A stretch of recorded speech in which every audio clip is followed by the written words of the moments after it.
The broadcast is now starting. All attendees are in listen-only mode. Good morning, everybody. This is Benish from WSI ALM, welcoming you to our 11th November edition of our LaunchPad Webinar series. I got a fantastic webinar lined up for you today. There's a lot of power-packed information, so definitely need your focus and attention on this webinar today. There's a lot of information to share. We're trying something new as far as the audio side of things is concerned, so I'd really appreciate if you could just put in the chat box if you can hear me loud and clear. Just testing out a new audio device. I want to make sure that the sound's coming out loud and clear. Just a quick OK would be appreciated. Fantastic. We're getting a few OKs, so definitely appreciate that. Armando's running a little bit behind today, so he's going to be joining us shortly, but I figured we'd kick off with the first part, which is essentially covered by me, and then Armando's going to be joining us pretty soon. All right, so I see a few new names in the IC sign-up list, so welcome to our LaunchPad webinar series. Hope you will find this educational and interesting. And just to go over the format of our webinar series, the series are done every Tuesday, and our aim is to cover all of the latest news and events that are taking place in the digital marketing industry. And we scan the news sources for you, so you don't have to do all the hard work, and we just get I try and extract the information out of what's happening on the internet, and bring your attention so you can share that with my box. The usual for our webinar series is starting off with the latest news and articles, a section that's normally covered by me, and then we pass on the segment of the case studies to Armando Alas, my colleague. He's our VP of Sales, and followed by any Q&A sessions. So this is your opportunity to ask us any questions that you have. Can be related to the topics that have been addressed in the webinar, or can be totally unrelated and can be associated with any topic with regards to digital marketing. So that's the usual format that we follow. And I do think Armando is signed on. So hey there, hey Armando. Or maybe not. All right, so let's get started here. So the first news that I wanted to share with everybody was some predictions that Bing had made with reference to the latest elections that took place in the U.S. So as you know, the U.S. had their midterm polls, and you had the Senate, House, and the governor elections that were taking place all across the U.S., all across the 50 states. And Bing's made a pretty big splashy announcement, the fact that they predicted more than 95% of the races for the state governors, the U.S. Senate, and the House Representatives.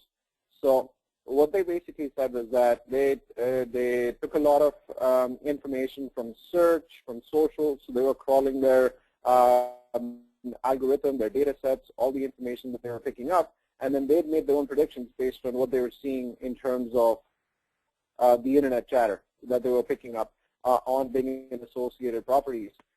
And they accurately predicted over 95% of the races with regards to all the different offices that people were running for, which is pretty incredible. And they're definitely boasting about that in the latest blog post that took place, and the fact that they beat some of the top prediction houses. I mean, there's people that have just made a business, or companies that have made a business out of predicting results. And the best guy in the industry predicted about 90% of the results. Bing beat them by predicting 95% of the results. So they were definitely boasting about that, and it's definitely something to boast about. I think that's talking about some of the accuracy of the information that Bing provides. And Bing also went on to say that it's going to be using its predictions tool to forecast some of the other events that are coming up, events like the NBA playoffs, the NFL game predictions, even things like the Dancing with the Stars winners. So if we got some gamblers here that have signed on today, you might want to follow Bing fairly closely. Tell you a safe bet to put your money on. So that's pretty interesting. The other interesting opportunity that's come up right now is a speaker session at SMX West. So SMX is the Search Marketing Expo series. It's a leading conference series that takes place across the U.S. and internationally, and it's a well-respected, one of the most respected conferences to be attending. There's the Search Marketing Expo, and then there's two organizations that basically do search marketing conferences. One by Danny Sullivan, which is Search Engine Land, and then there's Search Engine Watch's conference series.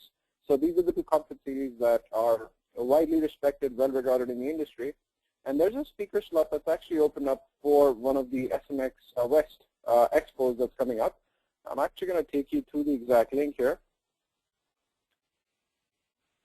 So you'll be able to see my screen, and you can see the form. So the Search Marketing Expo series is conducted by Search Engine Land. That's owned by Danny Sullivan, a very well-respected name in the industry. And there's a speaking opportunity for the SMX event. Here's the form that you need to fill out. So this link's in our presentation at searchmarketingexpo.com, pitch to speak. And you can get all the information over here. And in order to present information as far as the topics are concerned, you can actually see what topics are related to the event. So you have SMX West. So you're going to click on that, and it's going to basically change up the topics for you. So as you can see, you must select the conference, and the available sessions are going to appear. And the following sessions have confirmed speaker and closed. No pitches will be accepted for them. So these are the ones that are already being addressed. So if you have a topic that you might be interested in that's beyond these topics that have already been taken and are being addressed in this conference, this might be a pretty good opportunity. All you have to do is just fill out this form, and then here's the different sessions that are potentially areas of interest or topics of interest for this conference. The actionable insights, conversion tactics, content marketing, mobile SEM visitors. So there's some interesting topics that are available. It's a fantastic opportunity to get some credibility for yourself, put a name for yourself in the network, and it's an amazing lead generation opportunity. There's a lot of speaking events that we do, and work closely with some of the ICs here locally in Toronto to do speaking opportunities and engagements, and it is a fantastic way to get some leads. And I know leads is probably a pain point across the board for every single IC that we interact with. So this is a great opportunity to establish yourself as an industry expert, as an authority in the topic that you're discussing, and also generate some pretty high qualified leads, because these industry events are attended by, essentially by decision makers and senior marketing personnel, exactly like the audience that you want to engage with, right? So here's the form that you need to fill out. If you need more information, if you want some collaboration, help, assistance, please feel free to get in touch with us. And if there's areas or ways that we can collaborate and help you out, I'm definitely open to that. All right, so moving on, here's the next news that was kind of interesting, where Walmart's brought in product search to their in-store experience. So when you're actually inside their store, they've revamped their app. So they have an app. When you're in the store, you can actually search for products using the Walmart app. And what they've done is that they've actually made the app much better for people that are already inside the store. So when you're in the store and you're looking for things like, in this case, you're looking for batteries or toothpicks or light bulbs in this example. So when the user is actually searching for batteries, you can see that it tells you whether it's in stock or not. It gives you the price for that product, and also even mentions the aisle that the product is available on. And pretty cool and very helpful, especially for somebody, shopping at Walmart. I'm not sure how many of you do. Can be a pretty overwhelming experience with the amount of choice that you have. And this app definitely is gaining a lot of traction. According to Walmart, they have gained a lot of traction themselves in terms of usage stats. So it's definitely been a big hit with the customers. So this is something that we wanted to bring to your attention. Again, since it's working so well, we can expect the competitors to open on this opportunity and perhaps strengthen their in-store experience, utilizing or making the apps even better. And also spark some ideas for some of the small to mid-sized clients or businesses to see how some of these big brands are utilizing apps. So just spark some ideas and some conversations with some of your prospects that you may have that might potentially have an opportunity in this space. All right. So the next item that we wanted to cover, we always try and get the best and the latest tools out there for you, so as to get you up to speed with any analysis that you want to run, or just be familiar with the tools. I mean, you can always get somebody to do the analysis for you, but it's good for you to know or have some of the tools at your disposal when you need some quick information. In that regard, there's a really cool article that Matt Murby had mentioned on Search Engine Land, and we thought we'd just go over it really quickly so as to give you some top-level information on some of the tools that he mentions and recommends.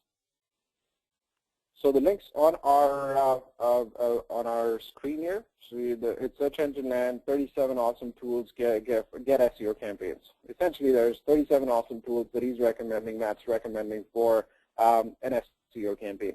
Now, some of these tools you already utilize. Some of these tools are enterprise-level tools, not really applicable for small, mid-sized businesses. But it's always good to know what the tools out there that are really popular and the experts are using. So he starts off by talking about some of the analysis tools. There's Majestic. I'm sure a lot of the ICs are aware of Majestic. There's Ahrefs, Open Site Explorer, which is a Moz product, and that's something that we at WSI ALM utilize quite extensively, religiously. Backlink analysis through the Open Site Explorers, an integral part of our campaigns in our SEO strategy. SEMrush. If I had to vote for a tool personally, I'd say that this is hands down the best search tool in the industry. The fact that they can crawl your website and you don't have to actually type in or put in keywords, they actually just crawl your website and give you the top 20 ranking keywords that your website's ranking for in Google is just a phenomenal advantage that this tool has that I haven't personally seen any other tool come up with in the industry. And I get that it takes so much of bandwidth for SEMrush to crawl the websites and the database and then archive the information on a day-to-day basis that the barrier to entry is pretty high for anybody to come in and try and beat this tool. So you can write up the game or even spin the URL. So just to give you a quick demo. I know we've done this before, but I love this tool. So I'm just going to give you a quick demo. So let's say you're in front of your prospect, you're at your prospect's office, and the prospect's like, oh, I don't know what I'm ranking for. So could you show me what I'm ranking for, or could you check somehow what I'm ranking for? Just go to semrush.com, right, and then just type in the URL. So let's say we type in, I don't know, let's go with the yahoo.com. I'm sure they're ranking for a lot of stuff. US, right? Actually, you know what? Let's make the search a little bit better. Let's just see what Search Engine Land is ranking for. All right, searchengineland.com. They give you the opportunity to see geo-targeted rankings for either the U.S., Canada, Brazil, Argentina is an area that they just launched, Mexico. You can check your Bing rankings, Google UK rankings, Google Russia rankings. You can also check France, Spain, Italy, Belgium, and Switzerland. And they're continuously adding on newer and newer countries in their database, but for now, there's these 15 countries that you can check your local rankings for. So all you do is, when you're in your prospect's office, put in the URL, just choose the geo-target, choose the country, and just hit search. And as soon as you hit search, you'll start seeing some data sets that are going to populate here, right? If you want to check your organic rankings, you just go in here, click on organic research on the left, click on positions, right? And obviously, in this case, there's a lot of keywords that Search Engine Land is going to be ranking for, so it's going to take a little bit of time for the tool to populate the information. But trust me, it's pretty quick for small sites. The information comes in a matter of seconds. Okay? So it's populating the information here now as we speak. So there's 21,000 or so positions. There you go. So there you go.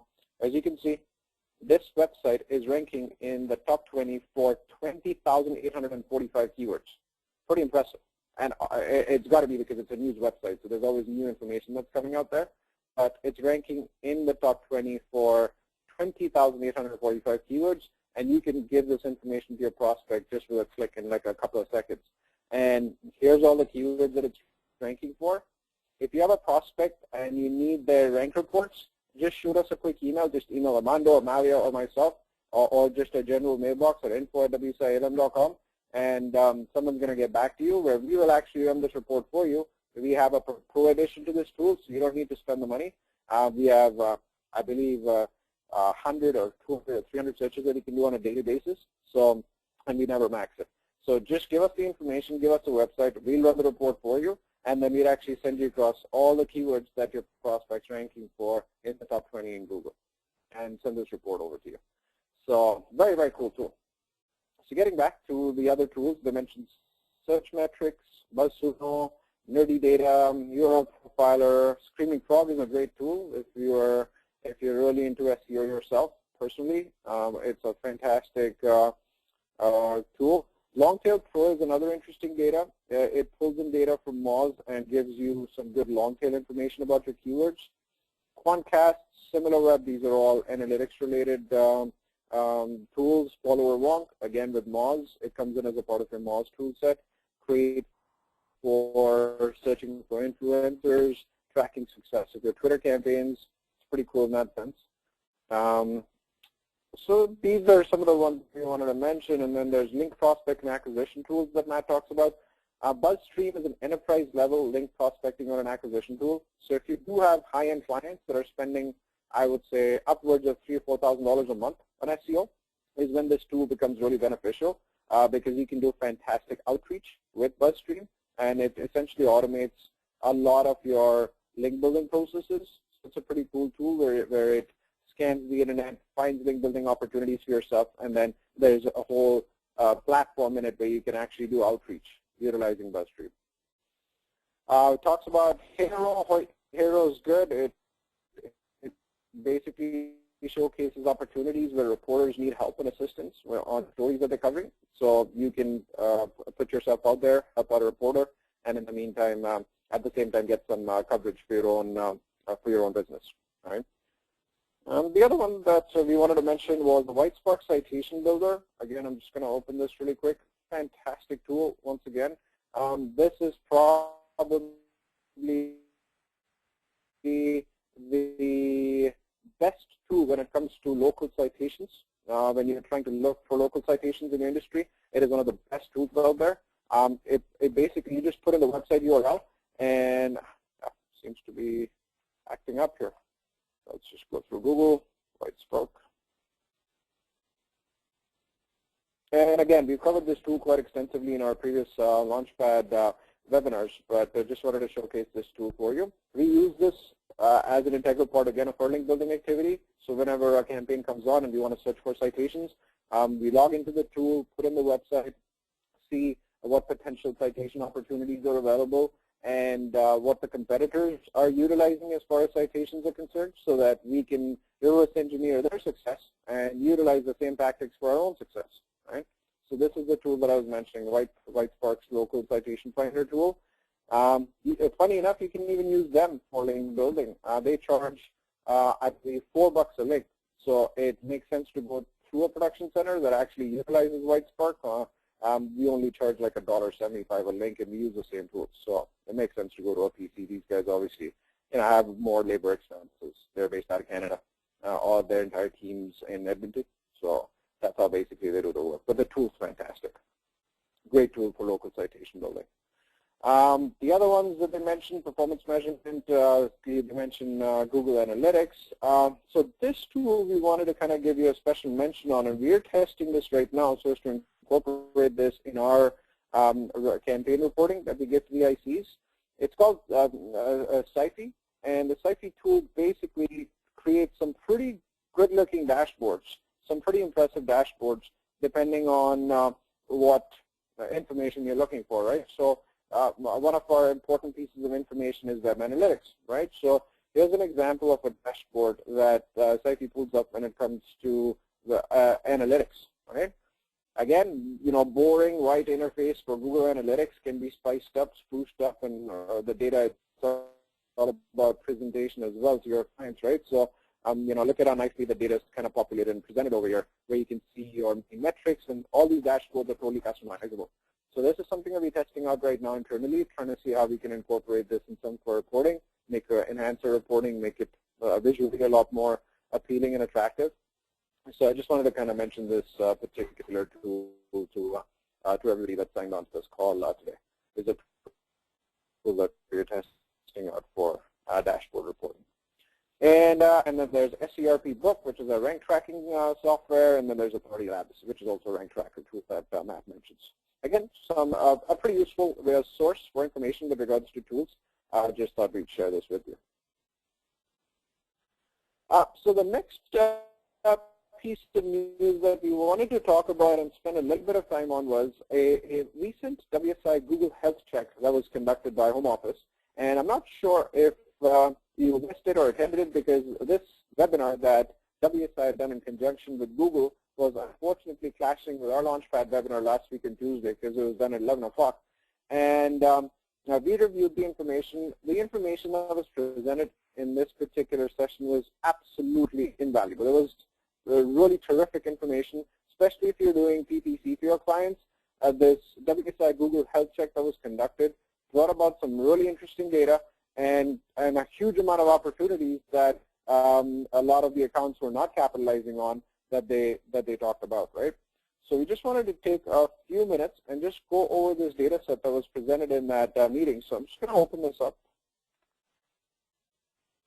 By the way, this whole the presentation that was done with by Google in conjunction with WSI can be found in K2. So you can actually get this presentation from K2. And if for whatever reason you don't have access to K2 or you're not able to locate this particular presentation, just email us and we'll send this over to you. So the information was presented by Sajal Manandar, who's the account manager for Channel Partnerships for Canada, and manages the WSI Google relationship for Canada. And what they basically did was that they took 22 accounts that were under WSI Canada's top-level master client center, right? So if you're a part of the Google Alliance, which WSI ALM also is, we've linked all of our accounts with a MCC account, a master client center account that WSI has provided us, an email address essentially, and all our accounts are linked with that, so that all of the data and all of the campaigns that we're running, the information is getting populated together, amalgamated together, and then Google's providing some really cool insights into the data that they're observing with the WSI campaigns, right? So they basically did a health check where they analyzed the entire portfolio for these WSI MCC accounts and showcased some data in terms of what was going on, right? So in terms of impressions, they reported Q3 of 2013, Q2 of 2014, and then Q3 of 2014. So if you look at Q3 last year, Q3 this year, 19.2 million impressions, 42.6 million impressions this year. Year-over-year impressions have gone up. Now this can also be because of the fact that there's a lot more accounts that came necessary. 200,000 to 292,000 click-through rate fell. That dropped, and that's been identified as an opportunity in order to opt better. And the CPC rose by a little bit from 1.18 to 1.25. So here are some data sets. So they identified 3 focus areas for the campaigns: improving the click-through rate, adding audience signals in search, and enhancing your mobile performance, right? And then this presentation goes into more details on why these 3 recommendations are important. Google mentions the fact that a slight increase in click-through rate has a big impact on the results. Like a 10% click-through rate they've seen can lead to 20% or more conversions at the same CPA, right? They did a quality score analysis. You can look at that. So how do you improve your click-through rate? There's 5 different opportunities that Google identifies: adding cycling extensions, adding ad extensions, optimizing ad rotations, finding the best ads, and then utilizing them, doing a lot of A/B testing, right? So then it goes into details. Again, we're not going to go into details. It's pretty detailed in terms of the information that this seminar provides. And I mean, they did a whole hour on this particular client, right? So you find your best ads and use them more. See what phrases, call to action goes best in your account, and then try them on the rest of your ads. Funny enough, the 3 out of the 4 that were showcased actually are clients. So Bell Lifestyle Products was actually showcased in this particular presentation, and these are our ads that are being showcased here, Bell Lifestyle Products.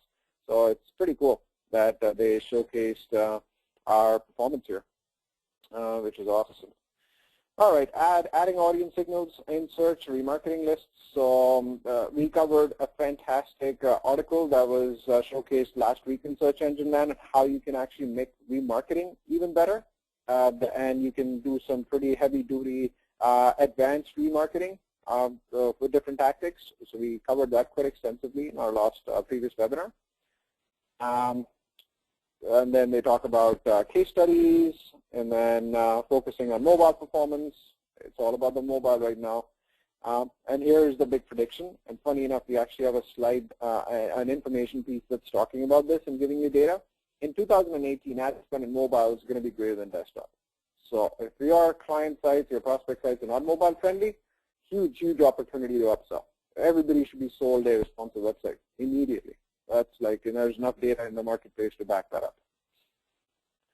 Smartphones, the importance of smartphones, and then the experience of online to offline for consumers, complex customer journeys, some really good data sets that Google's pointing out. And then they give us our current mobile scorecard in the Google Search Network, the mobile call to action ads that are receiving a higher click-through rate, right? And then finally, they finished up the presentation with some beta opportunities that are available. And for the ICs that are signed on to this call right now, if you're interested in any of these beta opportunities, do definitely get in touch with us so that we can launch some of these opportunities for you. One of the big ones is the Gmail sponsored ads. So I'm not sure if you've seen these. They're in your promo tab in Gmail. You can just click on it, and it actually opens up a full page, sort of like an ad. And these are called Gmail sponsored ads, highly targeted. Google's getting a lot of success with them. So if you'd like to participate or set up any campaign, especially for the holiday season, just get in touch with us or get in touch with WSI, and they'll definitely get you set up. So pretty cool. This is the final key takeaway: mobile search, YouTube, and Google Display that Sajal mentioned in the call. Pretty good data. Again, spend. Do definitely, if you're into PPC and this is an area of interest for you, definitely go through this presentation quite extensively in detail. There's a lot of good information in here. All right, going back to our presentation here. Oops. Let's come back here to our regular slide. All right. So the other information piece that we wanted to share was another really cool information piece that came out of HubSpot, all about creation of buyer personas. Now, one of the reasons why a lot of the campaigns fail is because the clients don't know who their ideal buyer persona is, who should they really be selling to, and then gearing all of their marketing efforts to this particular buyer persona. So HubSpot came up with a really cool template on how to actually create buyer personas for your customers, and we're just going to spend a little bit of time on that. Again, if you want this particular presentation on buyer personas, just get in touch with us, and we will send it over to you. So everything's broken down step by step. What are buyer personas? And you can read the definition here. And then, again, once you master this whole buyer persona creation aspect, you can then help your clients develop their own buyer personas, or you make them even more accurate if they already have buyer personas or a good idea of who their good ideal customers are. This is something that a lot of companies fail to do, which is to create negative personas. And this is something for you as ICs to reflect on as well. Do you have your buyer personas created? Do you have your negative personas created? Because a lot of the times you might come across clients that do have buyer personas created, not in a formal sense of buyer personas, but they do understand who their ideal clients are, but they do not have negative personas. Negative personas are clients that you don't ever want to deal with. Clients that are loss makers for you, for your business. You don't want to deal with them. You don't want to interact with them just because they lose money for you, right? So a lot of the times you will see buyer personas created, but negative personas are not, and they are also quite damaging for a company because you don't want customers or clients that are actually losing money for you. So this presentation also talks about what negative personas are and how you can create negative personas, right? Again, I'm not going to spend too much time on this. Here's more information. Just kind of going to go through this. How do you create your buyer personas? Here's a sample buyer persona that has been done for you as an example. So in the persona name, you're looking at background, demographics, identifiers, goals, challenges, what can we as marketers do to help them, real challenges, common objections, what's the marketing messaging that you should, how they can describe their solution to their persona, their elevator pitch, right? And then they pass it on to you. So this presentation is really cool because you can actually do this presentation for a client and then help them build their own buyer personas right here. And trust me, this is a billable activity. You don't do buyer personas for free. I was telling a couple of the ICs I was speaking with last week, I was getting calls from companies that want to help us develop our own buyer persona, and they were charging $2,000 for this exercise of creating buyer personas, right? And here's the template right here. So this is a product in itself that you can actually sell and market to your potential clients, to your prospects, right? Creating buyer personas and negative personas. But without this, you're flying blind if you don't have a buyer persona created for your business, because you don't really know where you want to spend your marketing dollars. You don't know where your ideal customers hang out. So you're fighting an uphill battle if you don't have buyer personas created, right? Again, once again, if you need a copy of that buyer persona presentation, just shoot us an email and we'll take care of that for you.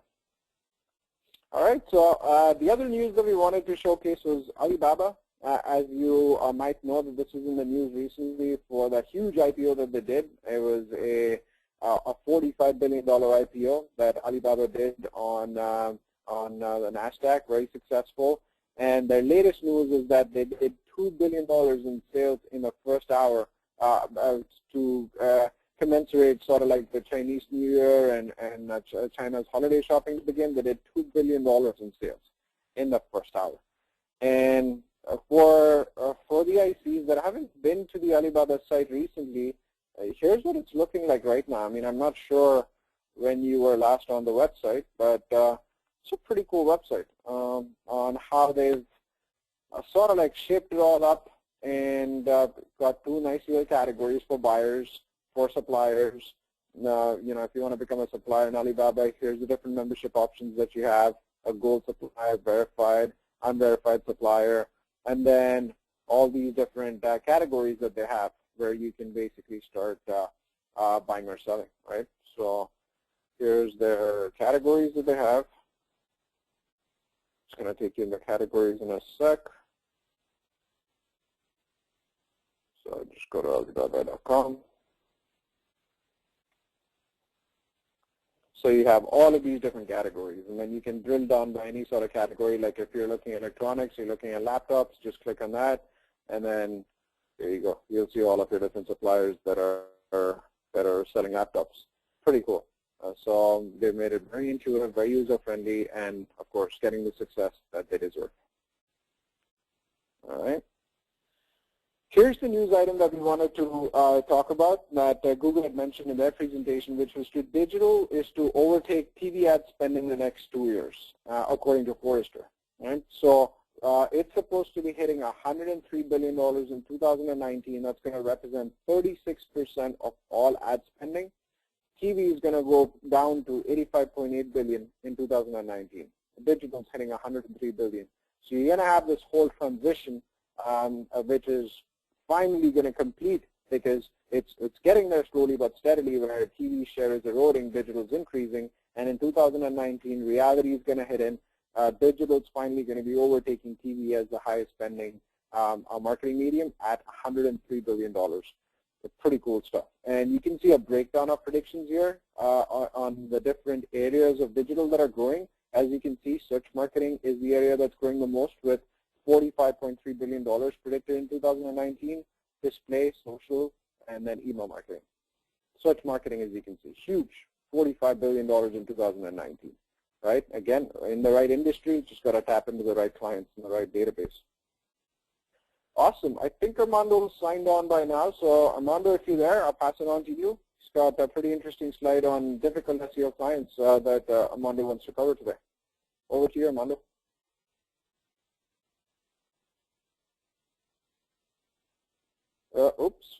Give me 1 sec. I think Armando hasn't signed on as yet. Yeah, I'm here. Can you hear me? Oh, yeah. Go ahead, Armando. We can hear you now. Excellent. Good morning, everyone. Sorry, I had a bit of a technical issue in the beginning. But excellent. This week I wanted to spend some time with you in regards to kind of going back to the basics. I know that sometimes we live in the fast lane as business owners. We're very busy, always going after new clients, working with our existing clients, going after new prospects or challenging prospects, as well as dealing with challenging clients. So I kind of wanted to share this interesting article that was shared by Search Engine Watch, and basically it gets to a point sometimes where you're dealing in a relationship with your clients that you are pretty much ready to fire them. So you have to sometimes you need to channel your inner Donald. So, and I've heard this from ICs many times where they're really frustrated by a client because of the fact that, you know what, you're spending a lot of time with them. They don't seem to be getting the message of what you're trying to give them across, what the message is. They don't get what your strategy is, so it gets really frustrating. So sometimes the best thing is to really take a back step, and it's easier to do this in the beginning of a relationship with a new client than rather doing it in the middle. But anyhow, this article is pretty interesting because it brings us back to basics, and we all know these recommendations, but you know what? Sometimes we got to kind of point them out again so we see where we're going. And I am sure that every IC has that client that you're about to fire. You just want to let them go. Should I keep them? Should I not keep them? Now, basically this article talks about the fact that the main reason this happens is for two reasons. When you're having really issues with your clients in regards to them being pesky, them being micromanage you. They think just because perhaps they've attended a couple of SEO seminars or webinars, they think they know everything now, right? Or they have somebody else within the company influencing them. So you always have to be ahead of the curve, be ahead of them, and always be on top of your game. Then you have the other type of client that, you know what, they want results today. They don't understand why SEO takes so long. Why am I not where I want to be? So the problems really are twofold, where they stem from. One is lack of trust, and the other one is lack of understanding. Okay, so the author of this article pretty clearly talks about 4 areas that you can do, 4 tips that you can do in order to build trust. So if the situation that you're in is because you feel that the client doesn't have full trust in you, right? We have to understand why. You have to dig a little bit deeper. Perhaps they were burnt by previous SEO companies, which I will tell you that that's probably about 75% of the time minimum. Most of the time that when I'm working with ICs, it seems that that's the prevalent message that we get. They feel like they've been burned. They don't like the fact that with any marketing, it's not guaranteed, and sometimes it's really about educating your client about what marketing is all about and taking them to the basics, because even if they're investing $600, they get very, very, very protective of those $600 a month.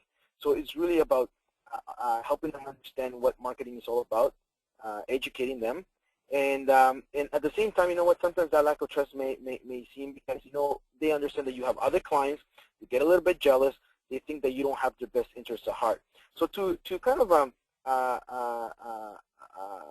better the situation or to improve that relationship with your client when it comes with lack of trust, she talks about 4 fundamental things that you can do as an IC, as a consultant, to really gain the trust and solidify that trust, right?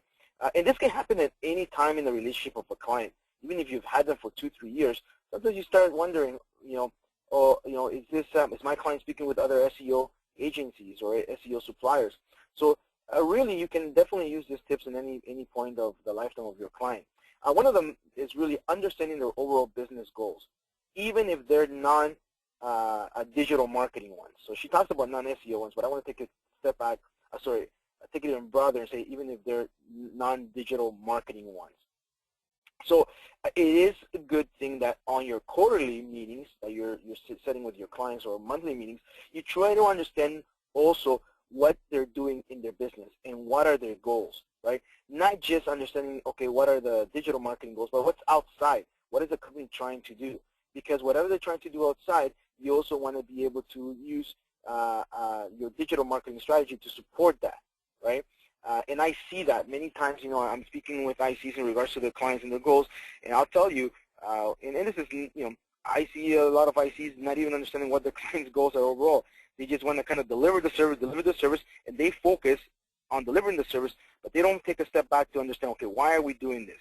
Okay. Now I understand that sometimes it's because you have that pesky client on top of you every Friday or Saturday morning sending you an email on specific questions or where are my reports or why are we not here, and the worst time they choose is really on the weekends to contact you or at night. But it's really important that you build that trust by understanding their overall business goals. Like I said, away apart from the digital marketing ones. Then the other thing that this article mentions, which is very key, is really finding references for your strategies.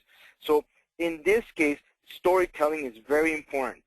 Okay, and in any sales type of training or coaching, you will notice that one of the key things that they talk about is really storytelling. And this, the author calls it references, but in reality, it's really trying to assure the client through a story by sharing examples of your previous clients or previous projects that you worked on to reassure them that A, you have their best interest, B, you've gone through challenges very similar to what they're experiencing and you understand them and you know how to manage them. And also, within this project that you've already worked with, kind of take them back and say, you remember when we went through that before, and help them recall that that you're putting the best foot forward to getting the campaign to perform. And then another key thing that they talk about is, if something happens, and this tends to happen all the time, whether the website's down, SEO rankings are down for a month, or there's an issue with the SEO strategy or PPC strategy or social media strategy, very important, let your client know right away about the issue. Don't hide. Pick up the phone or send them an email and alert them, notify them, and as well as provide them with possible solutions. Because in our business, as much as we want to control technology and marketing, you can't really do that. So that's the most important thing is focusing on notifying your client and as well as providing them with solutions to correcting the problem, rather than trying to place blame on perhaps the hosting company or one of their in-house person that was working on the campaign as well. So the best thing is to come clear, be transparent, and basically work with your client.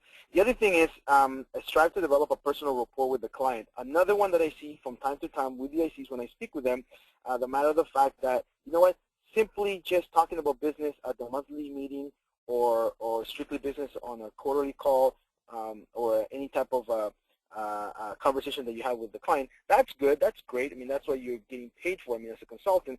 But at the same time, try to understand your client. Try to understand what they're doing outside of work. Develop that personal rapport. Sometimes it's tough. Sometimes maybe the client is, always cutting you off, very busy, doesn't want to give you the time. But you know what? Maybe at the beginning of every conversation, just try to understand what's happening. I've met some really good consultants that are amazing at this, developing that rapport with their clients. And you know what? They talk about their weekend and their kids, their hobbies, interests. And this is important because you want to create that personal equation as well with the business one. So if you have those clients that are always stressed out, you want to kind of find out why and even out with them, okay, and by developing a personal rapport. So that's when we're talking about trust. Okay, 4 simple tips. I'm pretty sure you can all use 1 or 2 of these in your engagements with your clients. And as a matter of fact, I challenge you to use them this week with your impossible clients. I'm sure you'll have better results. The other thing is lack of understanding. I would even say lack of education. There's a lack of trust. And that is because, there's, the old issue that we have with clients is really managing their expectations. So by understanding what their expectations are, what their perspective is, where they envision the progress of the digital marketing project, or and understanding that you try to connect, what's missing. And the best thing is to really understand them and managing their expectations and really clarifying to them what really matters. So that's number 1, very important. Sometimes, they're in their own world, you're in your own world, and you just have to make sure that you are able to speak with them at the same time. I even tell you, as suppliers ourselves, we have the same challenge even when engaging with the end client or the ICs, and sometimes it does take us back to really trying to understand what the end client's goals are, because we're all pushing the same way. It's just a matter of, also materializing that conversation with the client, formalizing it, and helping them understand what's going on. Also, explaining and breaking down the key performance indicators on your reports.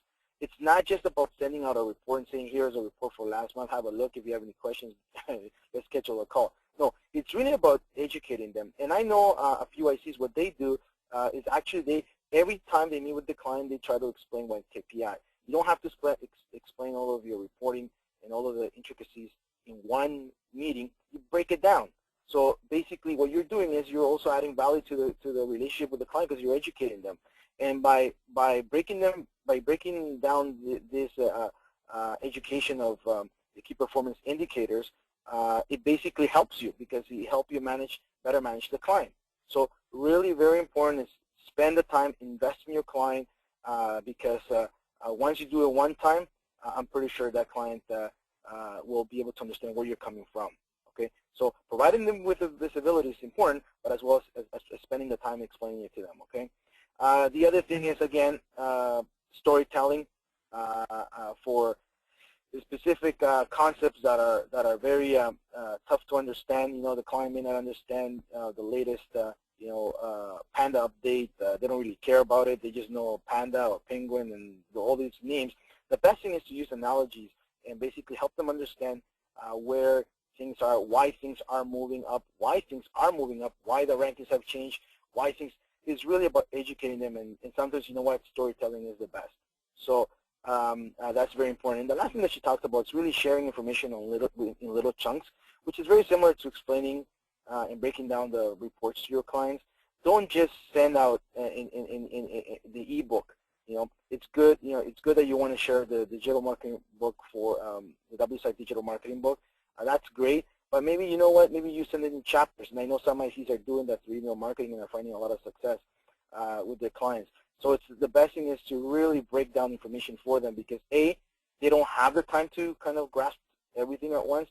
B, they may not even care or it's even irrelevant to them. So it's really, educating your client the best way, understanding, and really breaking down information in chunks. So again, these are tips that will help you in having a better relationship with your client. Vinish, not sure if you have any comments on that from your experience. That was great, Armando. I think you definitely covered a lot of the points that we have ongoing challenges with. We have, as you know, a direct-to-customer division as well, so that's why we translate a lot of the best practices that we get there onto the ICs that we work with very closely, and always objection handling better, making things better. But again, remember, as we covered the whole negative persona, that's very important to understand because you will be at a stage where there's some clients that are just losing your money, just not worth your time and effort. You'd much rather get a couple of more clients that are essentially paying you the money and not have to deal with that one client where you know that it's a loss leader, right? But I think you covered it pretty well, Armando. Oh, thank you. Yeah, and I think it's very important because from managing your clients and working with your clients, we seem to forget sometimes, how do we relate to them and how do we work better with them. So, have a look at the article. It's on Search Engine Journal. If anybody wants a link, let me know. And you know what, keep it in there. And I'll tell you that if you do it with one client and it's in the second client, you were able to replicate things faster and really have your own mini manual on client management because you've gone through that experience, right? So it's all about also systematizing your business. And this is one area that's very important. Excellent. So I just want to move on to the a case study. Some of the ICs actually emailed me within the last 2 weeks about this case study that I had about 4 or 5 months ago. It was a local auctions company here in Toronto that was basically launching a new website. They went from a very old website in .NET to a responsive WordPress site. And I had mentioned that we were doing some local SEO, so they had sent me an email saying, you know what, I want to know more about your local SEO client. So here it is. Just wanted to share an update on Reinhardt Auctions. If you recall, this is a Toronto-based auction company. that was looking to rebrand themselves. The head auctioneer, Don Reinhardt, has been featured in Storage Wars Canada. As a matter of fact, he's the key auctioneer there. And with this opportunity, the client wanted to rebrand themselves, so obviously they hired a PR company and maintain the services of the WSI to rebrand them online. So to anything, even though all of this hoopla is going along and they're getting a lot of traditional media exposure, the client only decided to go with a local SEO. So a very small SEO package because he's figured, you know what, I'm getting a lot of traffic from different sources, from television, exposure from television, exposure from magazines, etc. I just want to be able to have a website, have a very local SEO program, and then run it from there. So just to kind of give you a bit of a background on the solution that we did a few months ago, I rebranded them, helped them rebrand, new looking sleek site, responsive, easy to use, WordPress, and we implemented a local SEO program, which is a very small program, but has received somewhat success. This was about 3 to 4 months ago, and so far, if you don't mind, Vinish, go into the next slide, and I'll come back to this slide in a second. Okay, so far in about 4 months that we've been working with the client, again, it's a small business. They're based here in Ontario, and they wanted to go for specific keywords and geo-targets. I've only shown here 2 because we're in the process of changing to a different geo-target. There's been a bit of a change of strategy. But we're focusing on Caledon and Toronto. And as you know, as you can see, because the site had been already, their domain name was very old, they pretty much we were able to push them from top 5 spot to number 1 and 2 in their local area. So Caledon is a local location. That's where they have their office. The only thing that we did face in challenges was Google Places because they had 2 businesses under 1 address, and obviously we kept recommending that they kind of break it up or put it or change the address to by adding a unit B, unit A, so Google could identify them. And there was a few challenges that it took about 2 months to work with Google, actually 2 to 3 months to work with Google, just to try to get the Google Places fully claimed.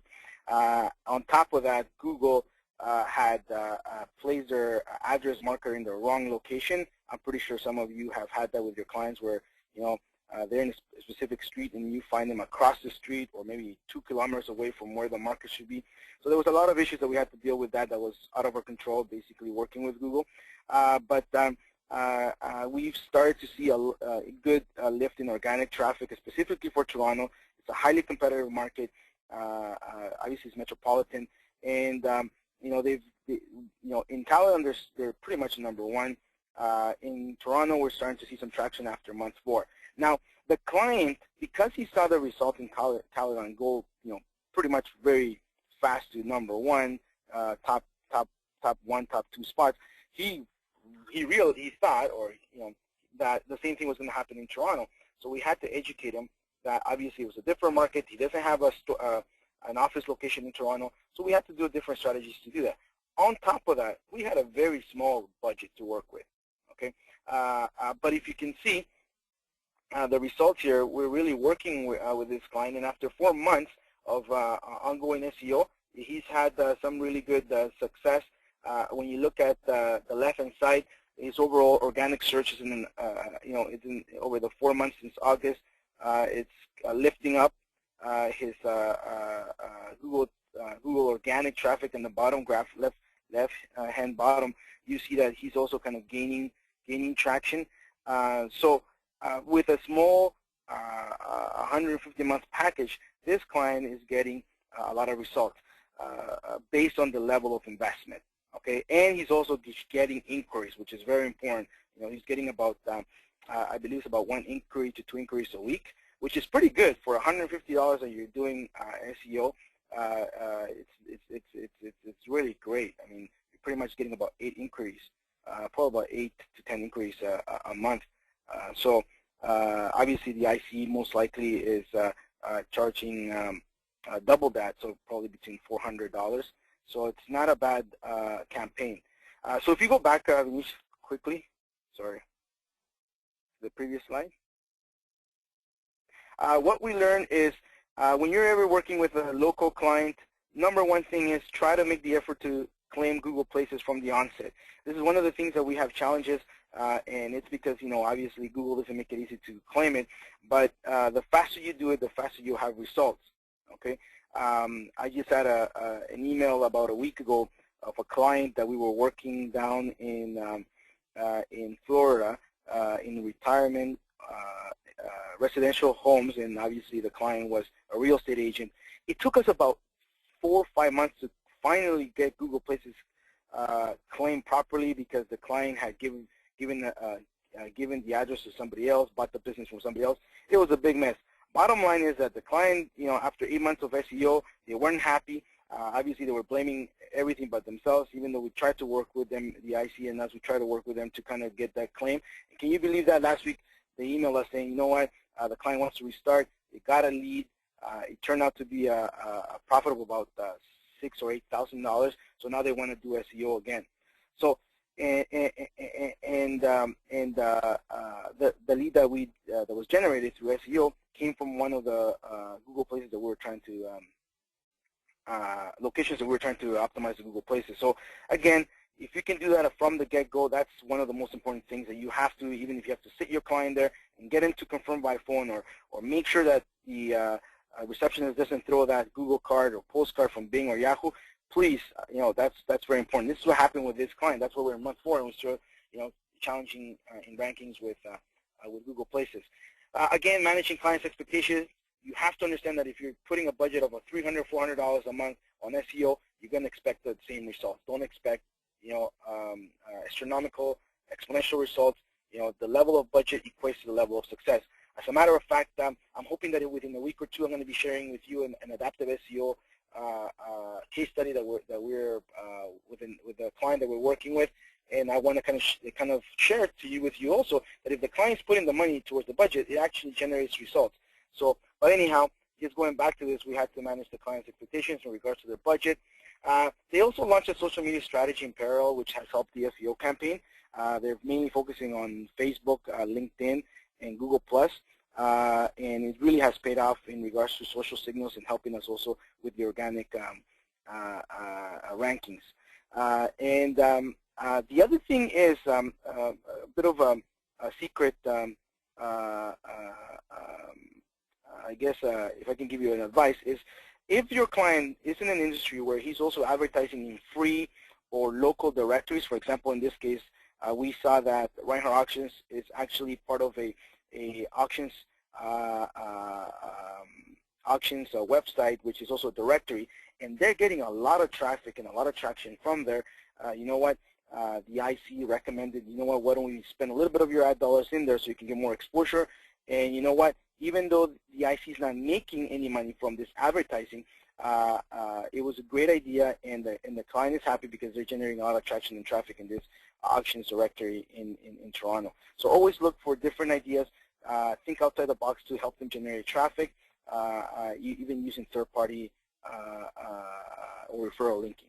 So anyhow, this is what I kind of wanted to share with you today, and hopefully if you have any questions, feel free to email us. Awesome. Thanks, Armando. That was terrific. A lot of good information here. And again, just want to finish off. I know we're a little bit over time, but a little bit about us and a little bit about our service offerings. Adaptive SEO is definitely a solution that we are pitching quite aggressively. Armando has a lot of experience and expertise on adaptive SEO, so if you do need any information, please get in touch with us. Also, some specials on web development that we have right now, where we are providing complimentary responsive design upgrades on all projects, as well as a blog option at 50% at a 50% discount. And this is this is going to go all the way to Christmas. So definitely take advantage of these offers and pass these savings on to your prospects, your customers that you might have in your pipe as of right now. Again, if you need to get a hold of us, please feel free to get in touch with either Armando or myself. Our contact info is there. I don't think we have a lot of questions today. I'm just going to look at our questions window. Yeah, a pretty passive crowd today, but hopefully there's some questions that you have, and if you do have later on these questions later on during the week, just feel free to shoot us an email or just get in touch with us, and we'll definitely address any questions that you have. Great. Thanks once again for everybody for joining up on our webinar today. And have a terrific week, and we look forward to seeing you next week, Tuesday at 11 a.m. Take care.